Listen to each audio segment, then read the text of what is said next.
तथागत भगवान गौतम बुद्ध, परमपूज्य डॉक्टर बाबासाहेब आंबेडकर यांना त्रिवार वंदन। तसेच या पावन चैत्यभूमीचे शिल्पकार भैयासाहेब आंबेडकर आणि माझ्या सासूबाई आणि तुमच्या सगळ्यांच्या महाउपासिका मीराताई आंबेडकर यांना सुद्धा माझं प्रणाम। आणि धनतेजी यांना माझं वंदन आणि व्यासपीठावर बसलेल्या मान्यवरांना माझा जय जय। आज आपण प्रथम मी तुम्हाला सगळ्यांना भीमाई यांच्या 172व्या जयंतीनिमित्त शुभेच्छा देऊ इच्छिते। आजपर्यंत आपण भीमाईंच्या जयंतीचा इतका काही आपला उल्लेख झालेला नाहीये कधी। म्हणजे आपण ती तारीख आली 14 फेब्रुवारी तारीख आली की फक्त व्हॉट्सअप वरतीच आपण ते मेसेजेस फिरताना बघतो आणि असं कोणी सेलिब्रेशन केलंय असं आपण कधी ते झालं नाहीये।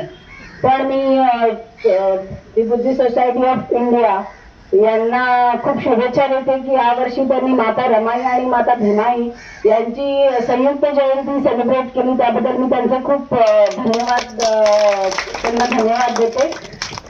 आणि आता दुसरं म्हणजे की तुम्ही सगळ्या महिला आज जे काही हिंदी भाषिक केंद्रीय शिक्षिका शिबिर बुद्धिस्ट सोसायटी ऑफ इंडियाने आयोजित केला आहे, त्यासाठी जितक्या महिला आपल्या घरदार सोडून आपल्या लेकरा बाळांना मागे ठेवून या शिबिरासाठी ह्या शिबिरामध्ये ज्यांनी भाग घेतला त्यांचे मी खूप अभिनंदन करते। आणि तसंच तुम्ही ह्या चैत्यभूमीत ह्या पावन चैत्यभूमीतून जो काही अभ्यास, जो काही धम्म, जो काही तुम्ही इथनं घेऊन चालला आहात, तो मी अपेक्षित करते की तुम्ही तो धम्माचा प्रसार तुम्ही आपापल्या जिल्ह्यात, आपापल्या गावात जिथेही तुम्हाला म्हणजे ज्या वेळेस तुम्हाला तो लोकांसमोर मांडता येईल तर तुम्ही नक्कीच मांडाल।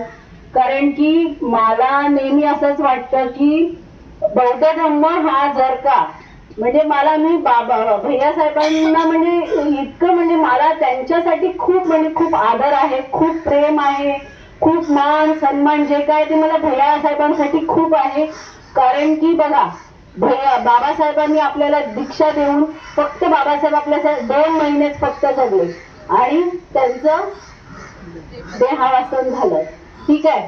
पण तो धम्म कोणी पुढे नेला तर तो भैयासाहेबांनी तो धम्म पुढे नेला। जर का भैयासाहेबांनी त्या धम्माकडे दुर्लक्ष केलं असतं तर कदाचित आज हा जो धम्म आहे तो आपल्याला कदाचित नसता कदाचित आपल्याला बघायला मिळाला, माहिती नाही। आपणही या हिंदू लोकांच्या संस्कृतीमध्ये आपणही त्याच्यात अडकून पडलो असतो। अजूनही आपले खूप सारे आपले बांधव भगिनी आहेत जे या म्हणजे हिंदू धर्मात आणि संस्कृतीत अडकून पडलेले आहेत। आपला जो इतका स्वच्छ धम्म आहे त्याचं त्यांना काही म्हणजे तो आत्मसात करावा असं त्यांना कोणालाही वाटत नाहीये। त्याच्यामुळे मला भैयासाहेबांबद्दल खूप आदर आहे की त्यांनी हा धम्म पुढे नेण्याचं काम केलं आणि त्यांच्या पश्चात जर हा कोणी धम्म नेला असेल तर तो मीराताई आहेत। तुम्हाला कदाचित कल्पनाही नसेल की मीराताईंनी हा जो धम्म आपल्यापर्यंत इथपर्यंत जो आणलाय त्यासाठी मीराताईंनी किती कष्ट म्हणजे त्यांनी जे काही सोचलं आहे ना ते कदाचित बुद्धिस्ट सोसायटीमध्ये जे ज्येष्ठ आपले कार्यकर्ते आहेत कदाचित त्यांना ते माहीत असेल की मीराताई सोबत ते होते, त्याच्यामुळे त्यांना ते माहीत असेल त्यांनी मीराताईंनी किती काबाड कष्ट आणि किती मेहनत घेऊन तो धम्म आपल्यापर्यंत आणला आहे।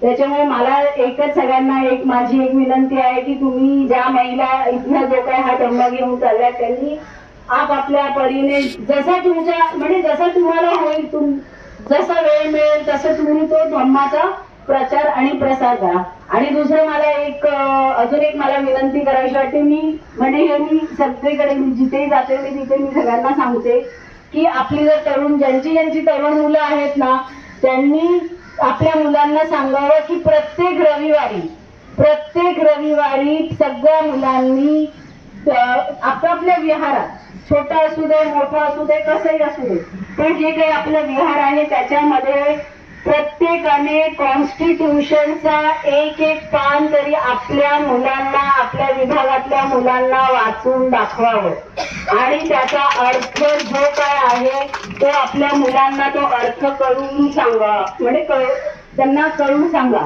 त्याच्यामुळे मी ही खरंच तुम्हाला माझी कळकळीची विनंती राहील की तुम्ही ज्यांची ज्यांची मुलं मोठी आहेत त्यांना प्लीज ही एकदम कळकळीची विनंती आहे की त्यांनी आपापल्या मुलांना हे सांगावं की प्रत्येक एक पान, रोज एव्हरी संडेला एक पान कॉन्स्टिट्यूशनचं, जे आपल्या विभागातली मुलं आहेत, म्हातारी माणसं आहेत, ज्यांना ज्यांना व्यवहारात येता येईल त्यांना बोलवून ते पान वाचून दाखवावं.